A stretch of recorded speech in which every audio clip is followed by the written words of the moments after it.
programming the request of the National Weather Service to activate the North Texas Emergency Alert System.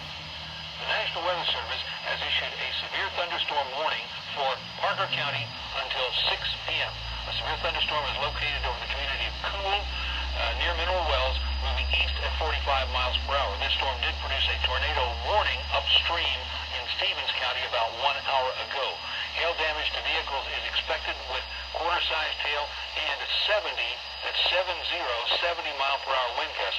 The storm is moving east at 45 miles per hour. A tornado watch is also in effect until 10 o'clock for all of north central Texas. Once again, a severe thunderstorm warning is in effect until 6 o'clock for Parker County.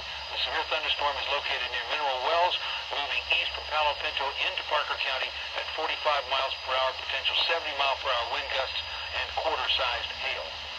All North Texas stations affected by this alert are requested to relay the preceding message.